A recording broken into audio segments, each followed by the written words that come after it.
and welcome to Toonami Pre-Flight, our 40th episode. I'm Gil Austin. I'm Jason DeMarco. And today we're going to talk about Rurouni Kenshin, which sounds like you're not pronouncing it right when you say it. Rurouni Kenshin. Rurouni feels like it's a misprint. Anyway. It feels like it's not right, but it is. We're going to talk some of our favorite open world video games, which I think might be my favorite genre of video game. An increasingly popular one. We are going to have a look both forwards and slightly backwards at Intruder 2. We've got a Bloom Room. We have a Dana Mobile on the Move. It's pretty action-packed. Post-Thanksgiving, unbuckle your pants and sit back and relax and watch it's nothing sexual. It's just you ate too much. You just need a little bit more room. Okay, gotcha. Too much turkey. Don't take your pants off. What do you eat for Thanksgiving? Do you have turkey? I eat it all, yeah. You don't eat it all because you don't have ham. Who has ham for Thanksgiving? My wife would be one person. You eat turkey? I have turkey. Mashed potatoes. I don't stuff the bird, so I have dressing. That's dressing. Southern thing. Gravy. Biscuits. Cranberry sauce. And from my the wife can makes a or delicious homemade? cranberry sauce. It's mostly sugar, which is the only way you can process cranberries as a human being. I like the can. Nobody likes the can. I do. I'll have Annie make you a little batch. I don't want real cranberries on my turkey. Just processed. Yeah. Do you slice it? Is it? I just mix it up. You just go, yeah, and then it looks like a cat food thing, and it's got the little gelatin sliding down the side, and it's freaking delicious. You take a big cornucopia picture. Yeah. Oh, at my house we do an Italian meal, and we do like 2 meals. You do a bang bang. We do a bang bang. Like that Louis episode. We do an entire turkey dinner, and then I make lasagna and meatballs, and so we have. But leftovers you eat it all as a meal. It's not like not 2 meals in a row. It's at the same time. We usually try to invite people over But even if no one's there, it's just the way I do it. I like to waste food. Nice. We do have great leftovers because, by day 2 of the turkey leftovers, you're like, and then I have my lasagna. Yeah. Anyway, Got some sorry for that discursive thing, but biscuits. This is I don't know, they're probably as good as my wife's, I would guess. Your mom's Southern lady. Yeah, my wife I think she no lady. longer makes them with Crisco, which is the way she used to make them totally. way back when. My wife makes them with Crisco. But it is the White Lily recipe. Yeah, you got to make it with Crisco. As everyone... Well, so this is our Thanksgiving Thanks for episode. joining us for today. It's been a fun episode. So we're going to talk favorite Thanksgiving episodes. Oh, wait. So let's start with Rurouni Kenshin. So Rurouni Kenshin aired in Toonami in 2003. And we aired 48 episodes before it moved to the SVES, which everyone just started. Which is still us. Yeah, Saturday Didn't go anywhere. Video Entertainment System, which was like a fake Toonami they had us make, and it ran another 20 episodes in there and then was pulled. And I think there's 95 all told of the. Now, Kenshin's complicated because there's the manga, there's the anime series, then there are 2 OVA series, Samurai X. Then there are movies, and then there are live-action movies. Toonami aired the original anime TV series that ran for 2 years in Japan. Yeah. I believe 9. We ran it sort of as seasons, but that's not the way the show is. Right. It was broken up into 3 seasons, and we only ran 2, and then it was pulled for low ratings, or what was determined by our overlords to be low ratings at the time. I don't even remember how it actually was doing. My memory is that it wasn't burning up the charts, but it wasn't doing terrible. It wasn't the worst. No, I think that was. Show. We did show it for a year. I think that was the era where you had Dragon Ball Z and Naruto and Gundam Wing did really well, and I think the expectation for every show was maybe this is the next DBZ or Naruto, maybe this is the next, and when it wasn't, we weren't getting that sweet Kenshin toy money. Yeah, and so Kenshin unfortunately was pulled. We had nothing to do with that before you complain. But we loved it. We very much wanted our programming department to go after it, and they very graciously listened to us and got it. And I think it's one of the better samurai anime, period, if not the. There's Samurai 7, but I think Kenshin is just... And there's Champloo, and there's some other ones, but I really like the storyline of Kenshin a lot. Lone wanderer atoning for all your previous murders that you personally have done. So Kenshin, the plot, what Gil's referring to is Kenshin, the plotline is the story of a sort of legendary assassin who reforms his ways and decides he's not going to hurt anyone anymore. He's only going to try to help people. So he only uses the blunt side of his sword, and then, of course, he's pushed through circumstance to have to kill But that's not his fault. many people again. He But it's tried not to his do fault.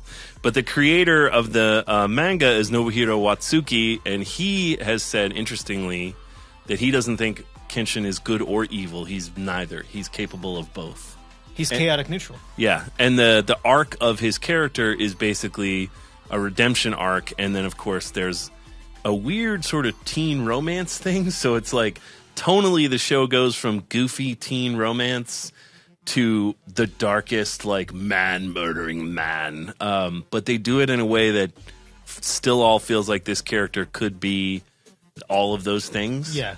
He's somewhat of a fey character, like chaotic neutral. He's almost like, you never know if he's going to laugh or if suddenly, like, there are some times where things happen and you're like, oh, he's just going to brush this off and he knows more, or it's something from his past and you don't know. And he's like, I've got to kill this guy now. And you're all like, whoa. You're like, whoa. He's like, hey. So, but we. Do you think the creators of Walking Dead watched Rurouni Kenshin when they decided on the character arc for, what's his face? Terrell? Yeah. No. Stickman.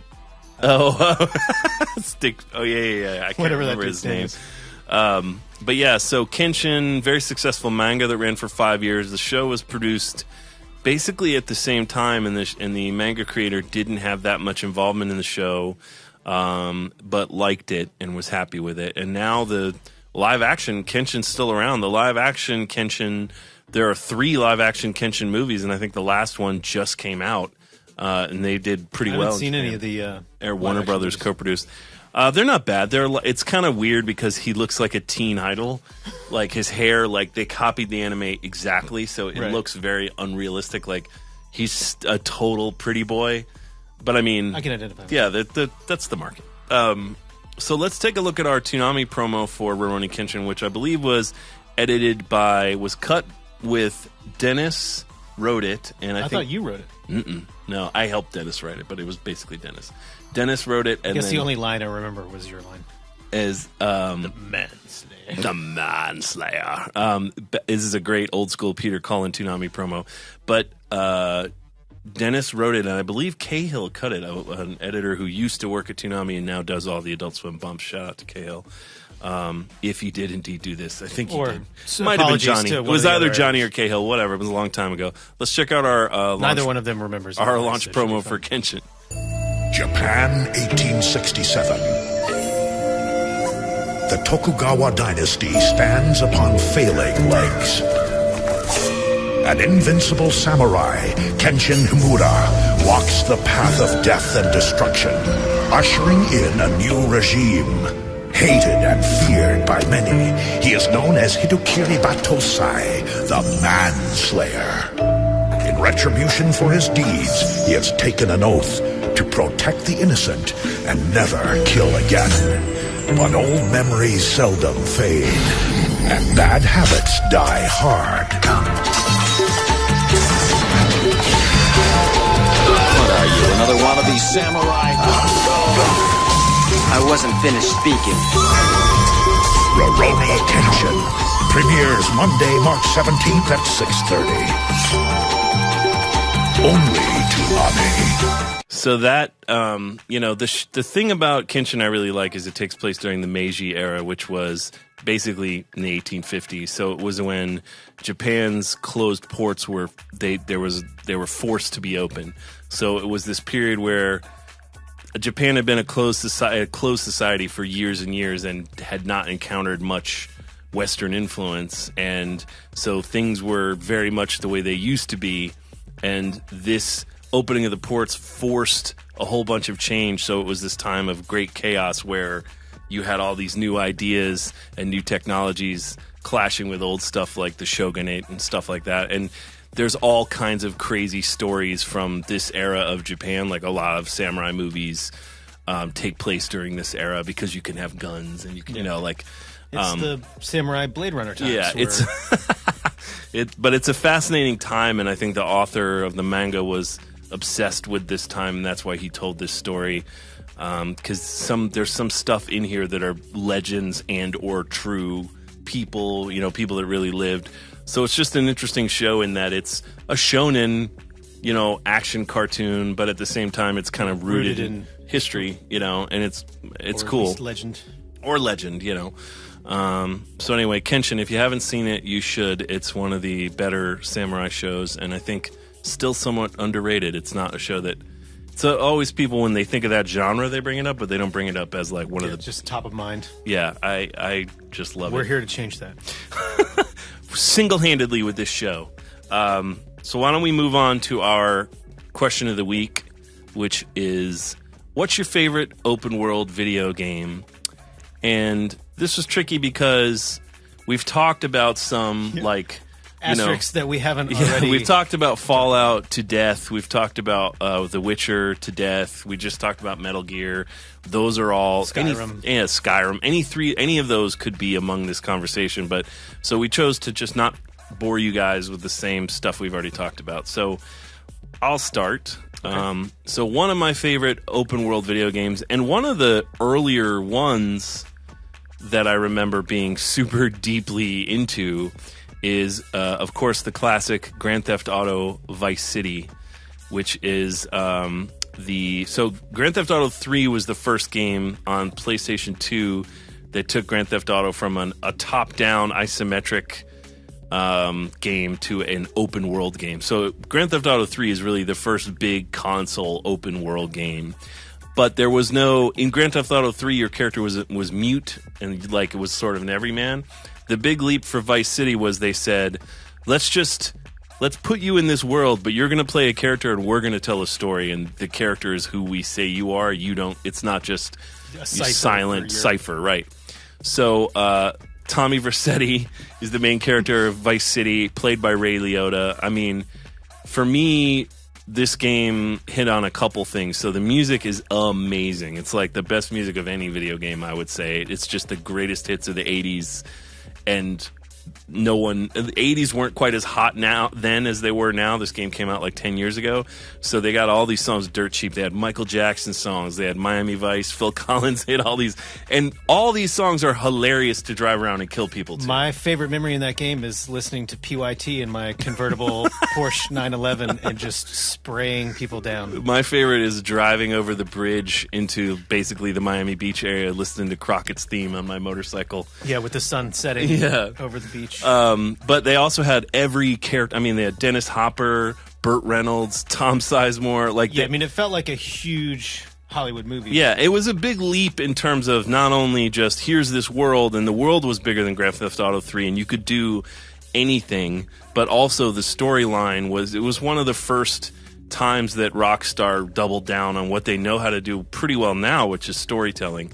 And it kind of every single 80s movie or show that was big in pop culture is referenced. So it's like there's Scarface elements, there's elements of Carlito's Way, there's Miami Vice, there's all those things put together, and it just, for me, was a game I really want them to do a sequel at some point. But let's check out, you can see how blocky and old school everything is. It looks like 1,000 years ago, but it was such a fun game to play. So let's check out the TV commercial for GTA Vice City.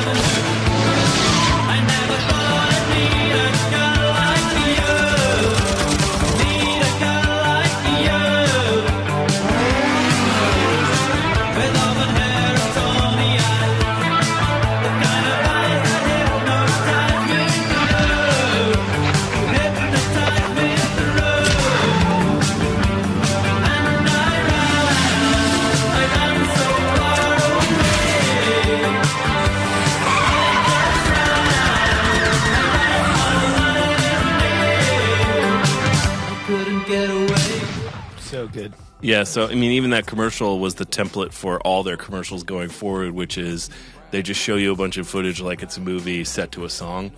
By default, one of the coolest video game commercials ever because it uses Iran. But So yeah, GTA Vice City, I think many would argue it's not the best Grand Theft Auto. I just think it was the biggest leap forward.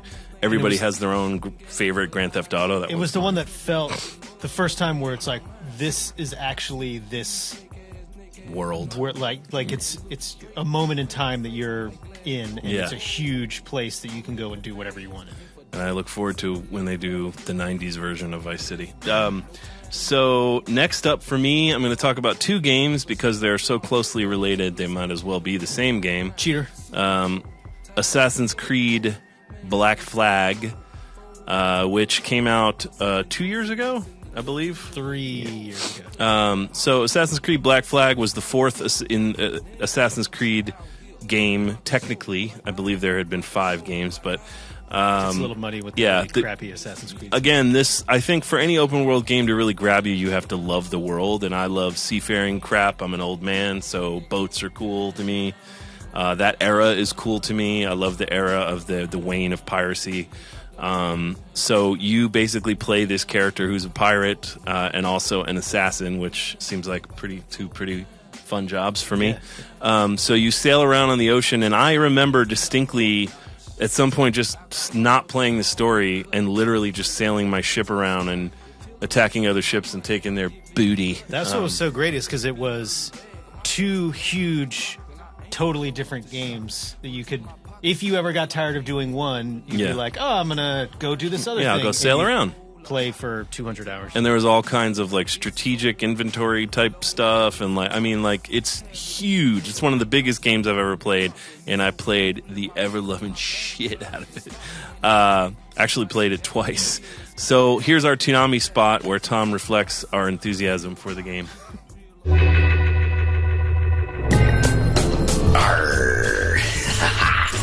Tom, you okay over there? Yeah, sorry.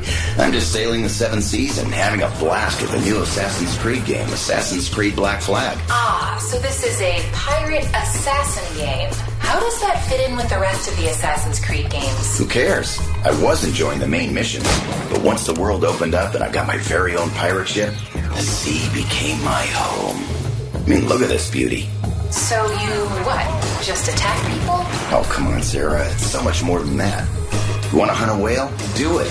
Though, I don't endorse this in real life. Want to get your pirate on and take unsuspecting merchant vessels for profit and fun? What are you waiting for? Want to attack a fort and claim it as your own? Doing that right now. Por favor, no! Oh, Dios! If you build up enough of a badass rep, some pirate hunters come for you, and then it's really on. Basically, this game is a big pirate life simulator with some Assassin's Creed in it. Captain your boat, build up your crew, sing sea shanties while you sail the Caribbean Isles. I never want it to end. Well, you do make it look pretty fun, but you haven't finished it yet, so what does it get? I never want to finish it, and pirates make their own rules. I'm giving Assassin's Creed Black Flag an R. Avasti, lovers, let's take her a prize.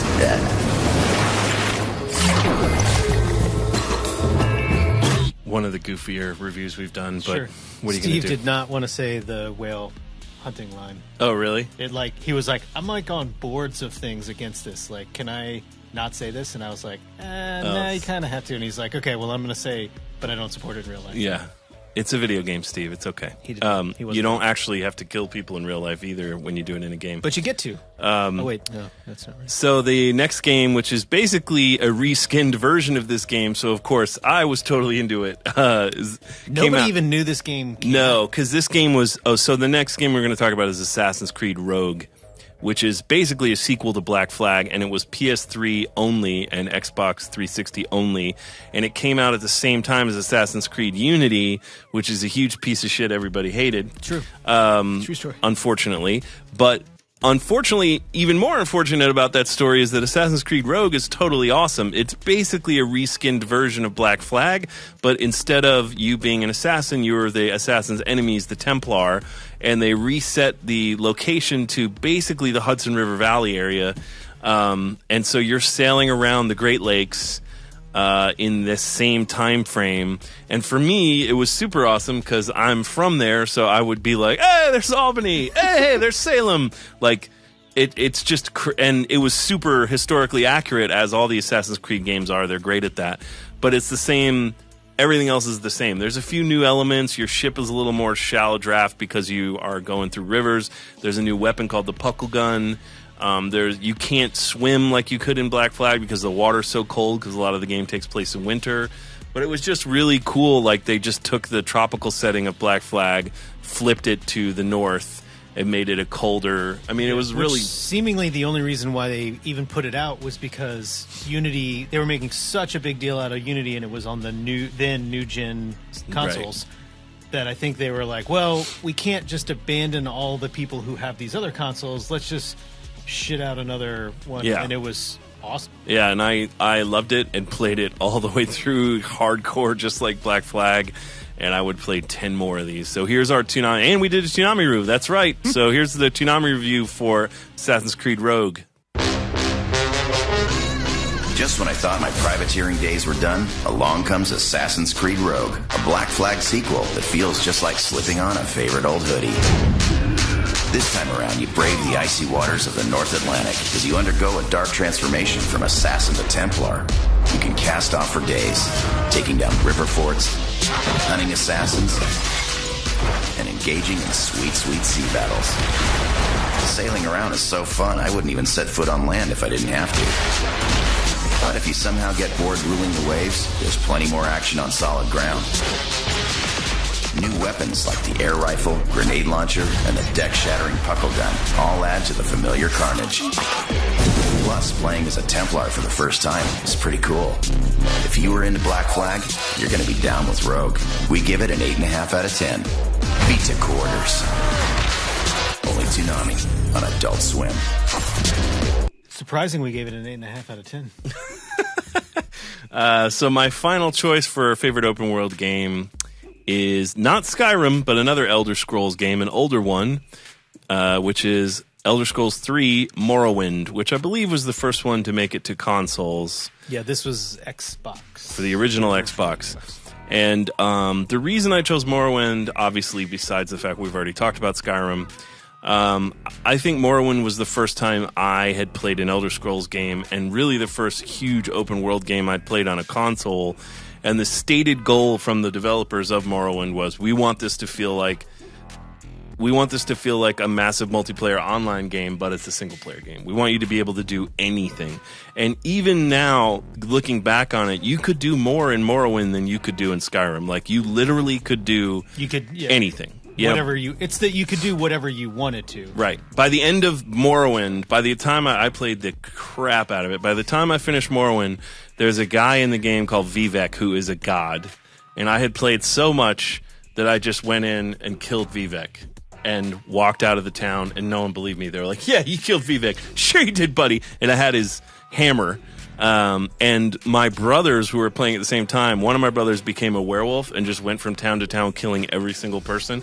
And they didn't care about if you broke the storyline or whatever, like you could kill anyone. Yeah, it was just, I never played Morrowind, but it was, their thinking was just like, well, if you want to do that, you just can't play the rest of the thing, which is sort of the extension that they had for their other games, but it ends up being more like good and evil, where it's like if you're just a dick, then people are like, well, I won't give you this quest. I think now they have gotten, and they're good at it, Bethesda is. I mean, now they've gotten to a point where they sort of give you enough story to guide you and don't just drop you into the world and go, good luck, which is what Morrowind was. It was like, good luck! So Morrowind takes place on this island of Vardenfell, which is where all the Dunmer, which are the dark elves of this world, live. So you're one of those, or you can be. I played as a dark elf. But we did a review back in the day. Back in the day, the game kind of looked like crap on the console. I think the trade-off for being open world was it looked like ass as compared to other games of the time. Because you played this game, was there an option to play it first person? Because when I saw you play it, you were playing third person, and I was like, holy shit, you could play it either way. Terrible. You could play it either way. I would switch back to third person for the combat because it was so jacked up. And Gil basically made fun of how shitty he thought it was. So I wrote this review as basically Sarah, because Sarah was enjoying it, and Tom would be playing the part of Gil being a dick. Which usually now in our reviews is the inverse. Yeah. But, so let's check out our old school review for Morrowind.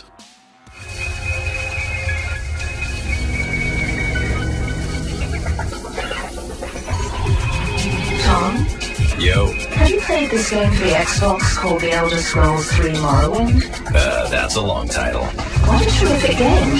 I can't put it down. Really? What's the deal? Well, it's a port of a huge PC role-playing game, the biggest I've ever seen. You can literally be anyone or do anything you want. Pick your sex, race, class, everything. Sounds complicated. It is. There's a main quest where you're some sort of savior, but there are also 400 mini-quests. There are realistic weather and lighting effects, and the continent you're on is so huge it will literally take days to get somewhere with your characters on foot. Oh, what fun is that? That's not the point, Tom. It's an incredibly realistic and detailed world. Well, is the fighting fun at least? Because that looks really boring there. Well, not really. That's one of the drawbacks. And it will take so long to finish the game, you might not care long enough to see the end. I don't care right now. Tom, how many of your games have I sat through? Sorry, okay? So what would you give the game on a scale of 1 to 10? A solid 8. You heard her, guys. Toonami gives The Elder Scrolls 3 Morrowind for the Xbox an 8 out of 10. If you care. Tom! Tom's being a bit of a dick there. I was wrong. I wasn't that much of a dick, but I will say that I was incorrect in my assessment at the time. But looking at it, just walking into your office, it does look like shit. It's a rough looking game, yeah. But it's funny because that's now what I like so much about the Bethesda games is just walking on foot and discovering shit. Yeah. At that time, it was just like, like who cares? Why would you want to do that? But watching it is incredibly boring. I can understand why no one would want to watch that. So those are my some of my choices for some of my favorite open world games. Nice job. Cool. I never played Morrowind, but I appreciate your early adoption. Some of my favorite open world games, first off, is Red Dead Redemption, which I did not play. What was the first? Was it just Red Dead? Red Dead Revolver. Right, yeah. right. You didn't play the first one? No, because you and Dennis were playing it in your collective office. Yeah. And it was not good enough for either of you to play on your own, but you really loved playing it together. No, you're confusing that with Call of Juarez. Oh, right. Yeah, Juarez. Yeah. I played Red Dead Revolver. I think Dennis did too, but I played it on my own. It was a good game, but not amazing, but definitely a good game. Call of Juarez is the one. Yeah. That's the game that I didn't play. So I did play terrible, that one. Red Dead Revolver. But anyway, Red Dead Redemption is the open world sort of version of that, and you're a cowboy, and there's a bunch of story that I never really cared much about. But you're basically you're in the Wild West, and you can do kind of whatever you want to, and you're sort of a hired gun, kind of the man with no name. But you basically just roll around and tie people up and leave them on railroad tracks to get run over. And that was the thing you did a lot. You drag them behind your horse. You tied people. Shoot people. You could tie people up and leave them on the train tracks like Snidely Whiplash, and you did it all the time. It was fun because that's how you vent, and you're not dangerous. Much like Steve, society. I don't endorse doing that in real life. I don't know. You haven't tried it. I think it's a little dismissive of you to just out of hand write it off. All right, it's a good point. So maybe that'll be our 1 year anniversary shows. We'll tie somebody up. On train tracks. But that'll be our last show. So this is the I think launch trailer for Red Dead Redemption. This may be a little after launch, but let's check it out and see. I rode in a gang.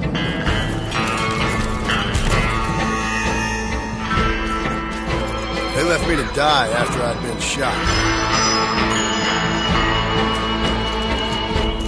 I left the gang after the gang left me. I tried to go straight. I did. Then I got me more trouble. You can't change, John!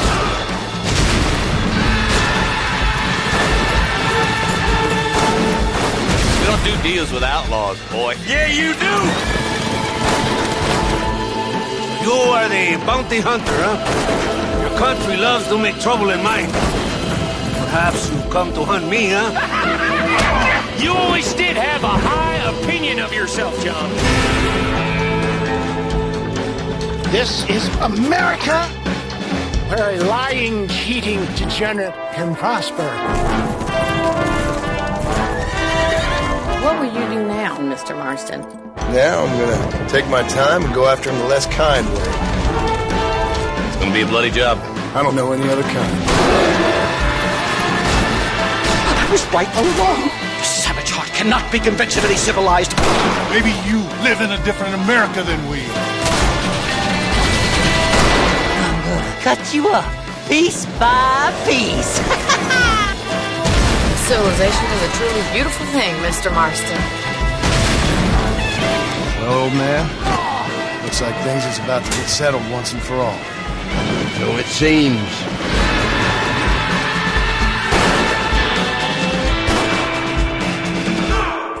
Yeah, I mean, Grand Theft Auto Wild West. What's pretty not awesome. To love? Yeah, it was one of the that game was when open world games kind of started looking good enough. Like I remember, yeah, it wasn't a sacrifice like an apology. Well, yeah, I mean, it looks like shit, but you get to do all this other stuff. Yeah, like they had the guy that did the Proposition edited together like a movie or sort of the footage of of Red Dead using just people riding around and stuff. I mean, there's all kinds of like interesting experiments people did just because the game looked that good. Yeah, and there's all sorts of fun YouTube videos of hilarious ways people kill people. So it's a fun little rabbit hole to drop down. Next up for me is Dragon Age Origins. Dragon Age. And I was... Is that the first Dragon Age? Yeah. So the second Dragon Age I did not like. I enjoyed it. And I was trying to decide between the first and the third Inquisition Dragon Ages. And Dragon Age Inquisition is awesome. It's really close. I think that I like Origins more, but I like them both so much that it almost doesn't matter. So I figured I would start at the beginning. So this is, again, the trailer for Dragon Age Origins, and then we can talk about the game.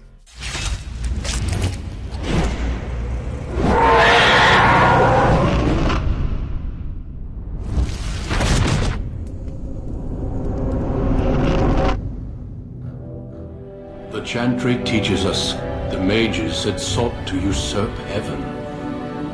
But instead, they destroyed it. They were cast out, twisted and cursed by their own corruption. They returned as monsters, the first of the Darkspawn. They became a blight upon the lands, unstoppable and relentless. Humanity stood on the verge of annihilation until the Grey Wardens came. It has been 4 centuries since that victory. I have seen with my own eyes what lies on the horizon. Part of being a Grey Warden is being able to hear the Darkspawn. That's why we know this is really a blight. We feel it just as they do. This threat is greater than they realize. The Darkspawn horde grows larger with each passing day. We are few now, and our warnings have been ignored for too long. No Grey Warden has ever defeated a blight without the army of a half-dozen nations at his back. You must gather allies. Unite shattered lands. Dwarves, gnomes, mages. This sounds like an army to me. And end the blight before it consumes us all.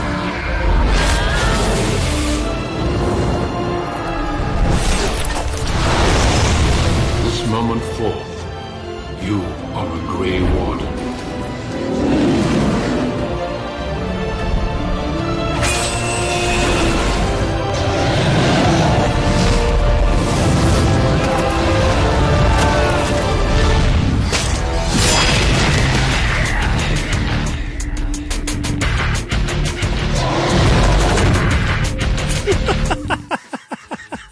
It was an awesome trailer, and then they ruined it. Join us! They ruined it at the end by dumping you into a bunch of Rob Zombie bullshit. They're like, Dragon Age Origins and Epic Tale. Jin, oh yeah! Like, get out of here with that shit. Dragon Age, you could do so much different stuff, and you could, by the time the end of the game, if you did everything, you were so bananas overpowered. Like, you would have that shimmering aura that was always about you in all the cutscenes, and you would be totally. You couldn't even see what was going on. That game had a great door open and great story, though. Everybody down. But yeah, it was based on a novel, and it felt that way. Like it had a really well realized world. What I didn't like about the second one as much was the lack of customization that they gave you, which they then went back and corrected for the third one, which I enjoyed.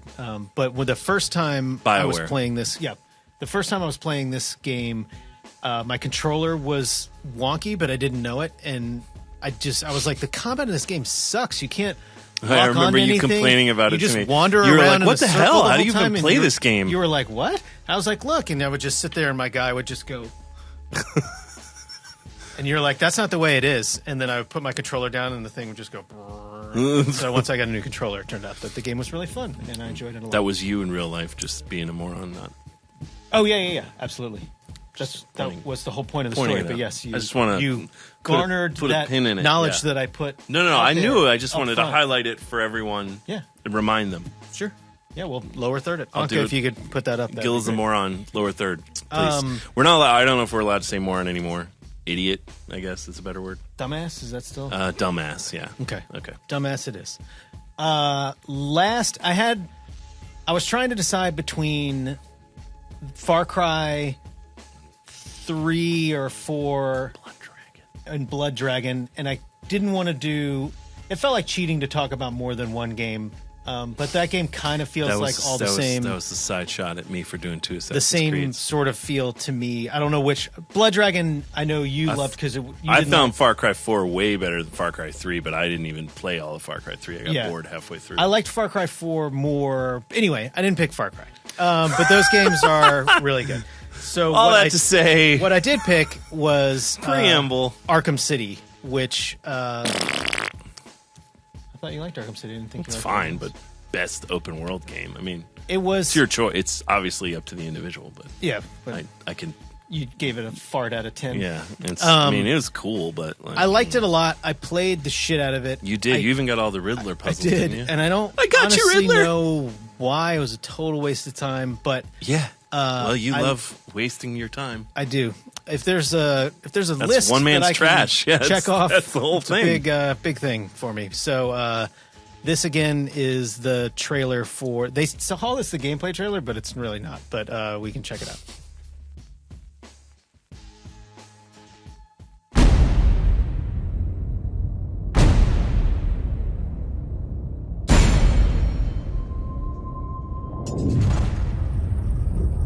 Had you ever considered that all this is your fault? Your presence creates these animals.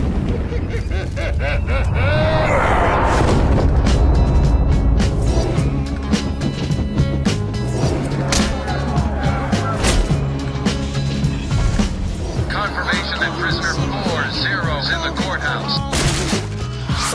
Heads or tails, kitty cat?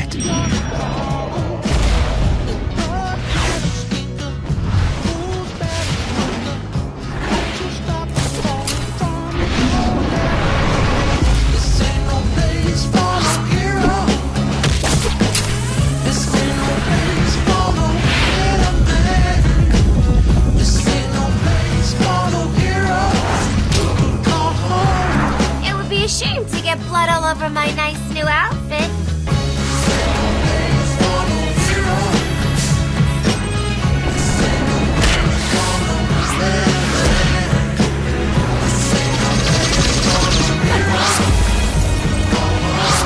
This place is dangerous.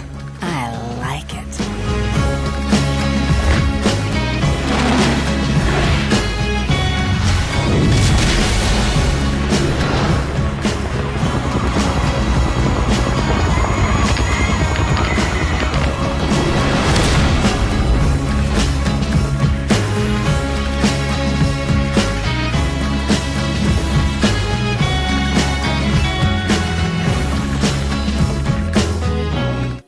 So this is the Dennis version for me, where if this wasn't Batman, then this would not be one of my favorite open world games. But the fact that you roll around as Batman put it over the top for me. So there it is. Yeah.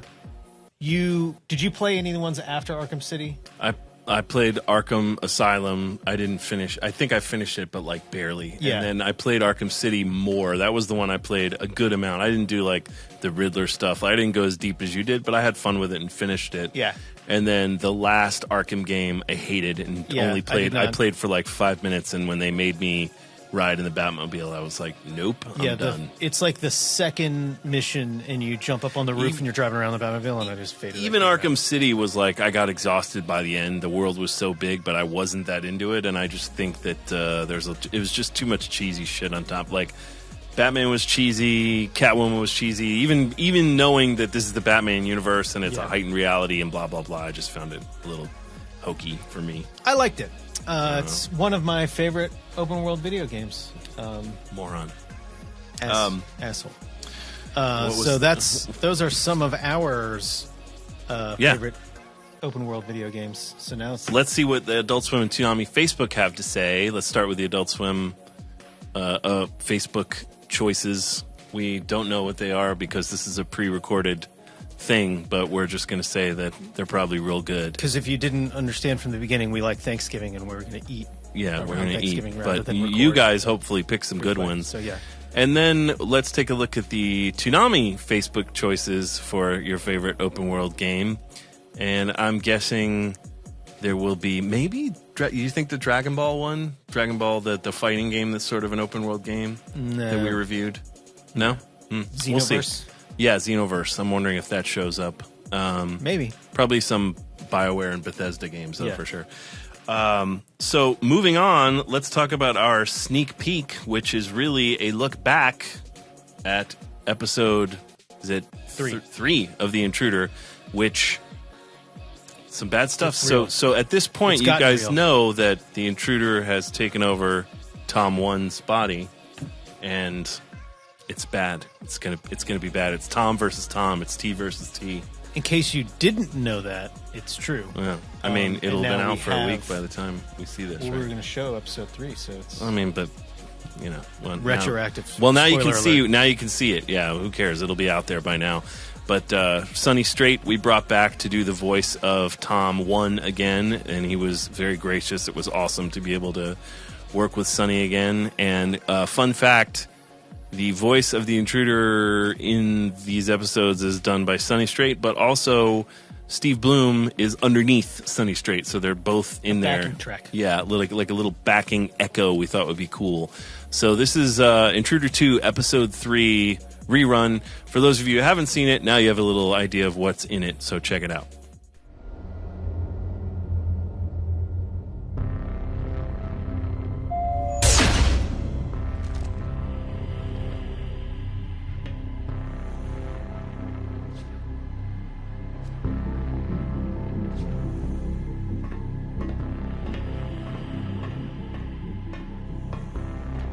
Get out of there. My sensor readings have confirmed the identity of the intruder. It's the intruder. From before. Wait, what? That giant blob that attacked us like forever ago? Yes. There's something else mixed in with its DNA. Some sort of intelligence I can't seem to read. It seems familiar, but I don't know why. Tom, the intruder has eaten through doors 6 and 7. It's almost to the room housing my AI. It's right around the next bend. At least I've got a better gun this time around. I may need an exit here, Sarah. Can you keep that elevator humming and prep the coolant blowers? It may slow this thing down. It's almost at the core entry.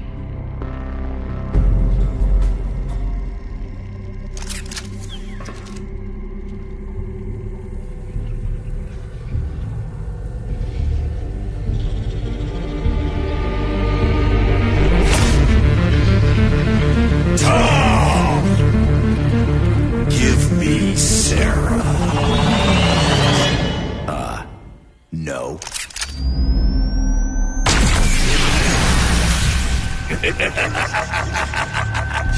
You'll have to do better than that, Tom.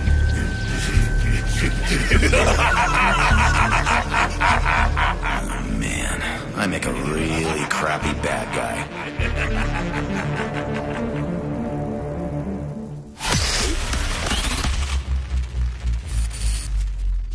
Doesn't look good. No, bad stuff. I have been thinking for a long time about, and some other Toonami fans had called it. I had been thinking for a long time about it would be really cool to bring Tom 1 back. And when we talked to the guys who were the modelers, the CG guys, they got excited about bringing Tom 1 back. So it was a pretty fun thing to reconstruct a busted ass Tom 1 and fill him with intruders, goo.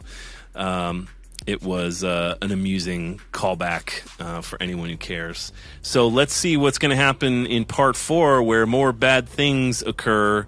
Let's show you. We have a very brief, little taste, 15-second promo for Intruder 4. It's more like a 10. What the hell do you want from me? To make you suffer, of course. No. Intruder 2 continues Saturday night at midnight. That promo just makes it look like the intruder's like, I'm going to get you, and Tom's like, oh shit, and just runs away. That's our hero, guys. We wrote that. So yeah, Intruder 2 Part 4 coming this Saturday to Toonami. Tune in. You'll probably be still eating turkey leftovers, so why not check them out. What else are you going to do? So next up, we have a Bloom Room. Yes, we do. Steve and his adventures at BlizzCon for the Heroes of the Storm panel. Nice. And a deeper look at man. a couple of huge voice actors and some of how they got into the business. More of the sweet life of Steve. That's what we just need to call it. The sweet life, not of Zach and Cody, but of Steve Bloom. That'll be season 2. Yeah, the sweet life. But we'll still spell it sweet. Yeah, because he's always in a hotel at a con. So let's check out this Bloom Room. Hey Toonami, I'm live at BlizzCon. I'm about to do a panel and signing for Heroes of the Storm. Nobody's in yet, but they will be.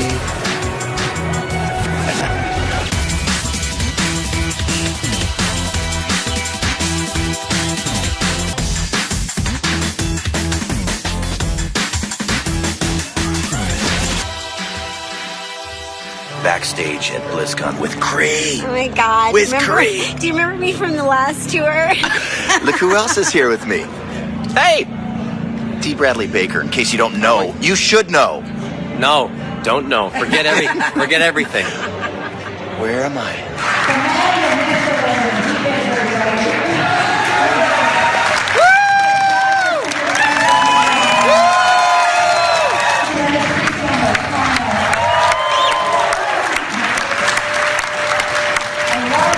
But when I got out of college, I wanted to have as much fun as I could and get paid for that, rather than get paid for organizing and shuffling things around.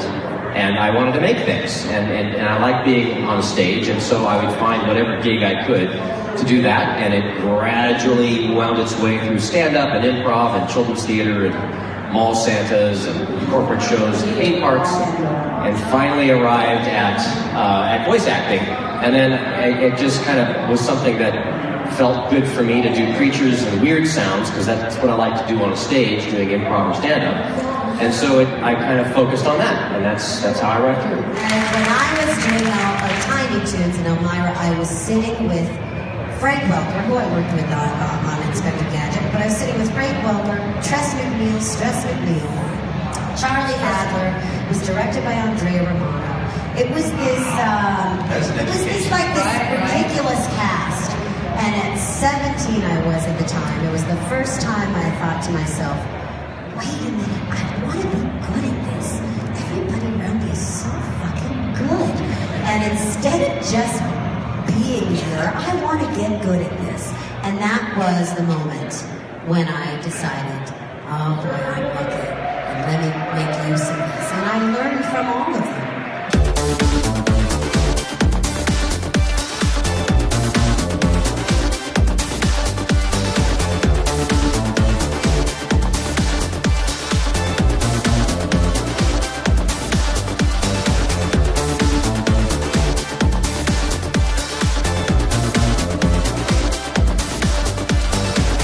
Well, that's it for BlizzCon 2015. Until next time, see you in the Bloom Room. That last bit didn't look safe. Well, that's it for...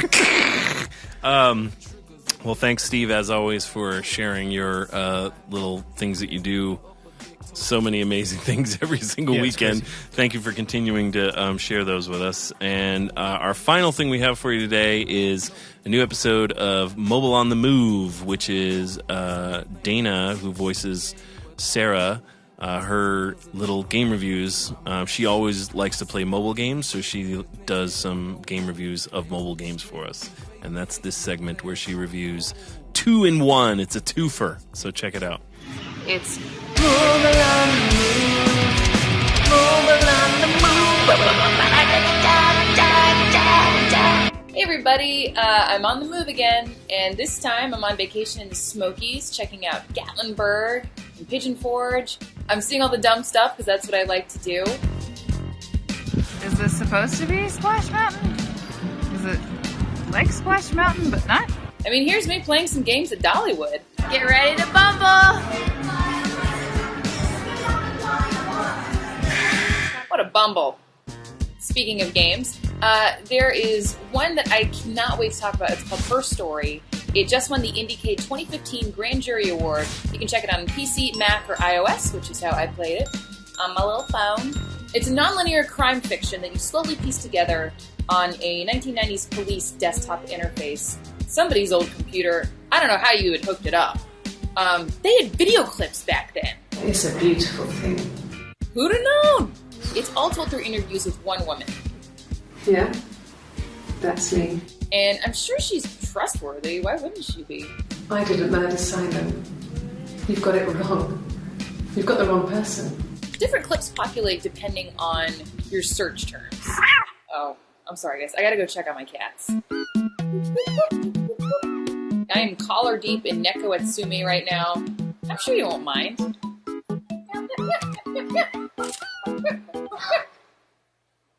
It's a goose. It's a goose. Back to Her Story. Okay, let's get serious. It's a game that rewards a keen ear. Reminded me of being a girl. The dollhouse in the attic. Old things. And a penchant for keywords. Wait, why am I showing you my keywords? You gotta figure this one out for yourself. Back to Neko Atsume. Cats, cats, cats on the things. Cats on a cat metropolis. Cats, cats unnecessarily showing their beeholes. Meow, meow, meow. Photos of cats. Cats, give me fish. Give me all the fish. Cats, meow, meow, meow. Kitty party. I give both of these games a why haven't you downloaded them yet? Go play Her Story. Tell me what you think. Go play Neko Atsume and be sure to only check it during high-profile meetings. This has been At Dana is a Girl, a.k.a. Dana Swanson, with Mobile on the Move. Back to you, Jason and Gil. Have you played either of those games? No. Not even Neko Atsume? Like, it seems like everyone's playing Neko Atsume. I see tons and tons of people posting about it. I watched Dana play it. Do you play mobile games much at all? Not really. Because there's really not... I play games at home on my console. I play games at work. Mm. I don't take the bus or anything. It's really like the only time that I have a bunch of time is like on a plane, and then I'm just watching movies or whatever. Bathroom time. I mean... You don't take long dumps? I don't poop. You don't take game dumps? At all. I take game dumps. But you're just you're quick rabbit poops, no time to play a game. Nah, that's when I catch up on my Not a big Twitter. reader in the toilet? No. Just focused on the task at hand. It's I'm not there to just staring mess ahead, around. just staring ahead at the sink. I take it more as a putty. It's just look at the when back you're on of a plane, do you not play mobile games? Not really. Yeah. Yeah, I don't play many either. But there's always one or two I'm kind of messing with, but it's rare that I ever finish a mobile I'll screw around some with like an Adult Swim game from time to time, or I'll play. Adult Swim games are great. I've played Hearthstone. I've played Hearthstone. I played the crap. I played out of. the Vault. What's the Vault one for? It's not the app, but for Fallout, but it's the free one. Vault Dweller. Yeah. Hold on, I'll pull it up. I have it. That's the last mobile game I played extensively. Was the Fallout Shelter. A game that needs a bunch of time. I'm not going willing to do to on put your into phone. it. Yeah. My daughter plays. I want little Twitch. I want WarioWare for my phone. What I really want is Front Mission 4 for the iPad. I don't know why we're taking so long to get that They out. do have Final Fantasy Tactics. But. Yeah. But anyway. All right, well, that's been another long, rambling Thanksgiving episode. We started with food and we ended with poop, just like Thanksgiving is going to do. So we've come full circle now. Hopefully you enjoyed our rambles. And happy Thanksgiving, and we'll see you Saturday night, midnight to 3:30. Thanks. Bye.